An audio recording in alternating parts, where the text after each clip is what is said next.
really for Blackthorn. Johnny Adam back in the car. Right, that is the scene down at the entrance to Maggots and Beckett's. It's the 27 car that's taking a bit longer to recover, and more importantly, the driver of the number 27 car that they were taking some extra care of getting out of the car, that being Mark Radcliffe, but he is out of the car, we believe, now, and that car does not look in the best of health, but the good news, he's out of the car, we believe, largely okay. So I think we are going to be able to take a little look deeper at what went on here. But that is a strange place to have an accident, because it's just out of Copse Corner, but not all the way down towards Maggots and Beckett. So something's happened on the straight, hasn't it? Yeah, with their positioning on the track, I'd assume the Lambo of Martin has lost it.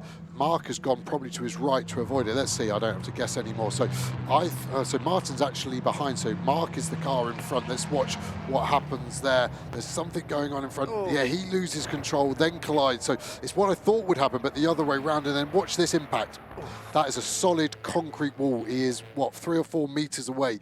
Luckily for Mark, he hits it square. Luckily he's in a McLaren with a carbon tub. It pops the window out, and I actually spoke to the team. Let's watch this on board. So Mark's 2 cars in front, runs wide, touches that slippery outside bit, then touches it again. He comes across. Martin, fully innocent, unfortunately. No intention from Radcliffe, of course, just an innocent mistake, but there's enough damage to that Lamborghini where it can't continue. But that was a brutal hit for Mark, and I spoke to the team straight away. Sean Goff, the team principal, texted me. It was just being winded, but I'm not surprised, because that is a big impact. Just watch this McLaren again. As it comes back to the left, it hits this solid concrete wall, which is filled with earth behind it.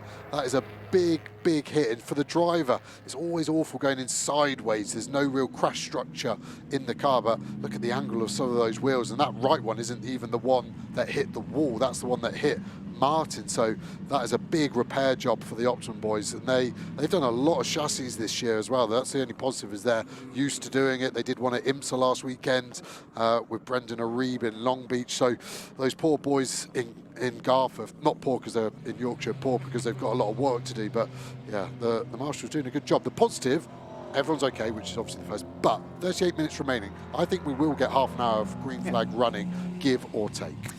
Yes, good. That's good news. Double good news, really. But yeah, that's a shame to see those two out. And of course, the 78 car was a contender, perhaps for a top 5 or a podium finish. But that, coupled with this issue for Century Motorsports earlier on, has really thrown this race wide open, hasn't it? Rob Collard leads the way, owes us a pit stop. Ian Loggy in second place, owes us a pit stop. But Adam Smalley is back in car number 59, and they have made all 3 of their stops. Now, they're going to drop out of third place, I suspect, or will they? Maybe not, because they pitted under full course yellow. Where is the 59 car? Look.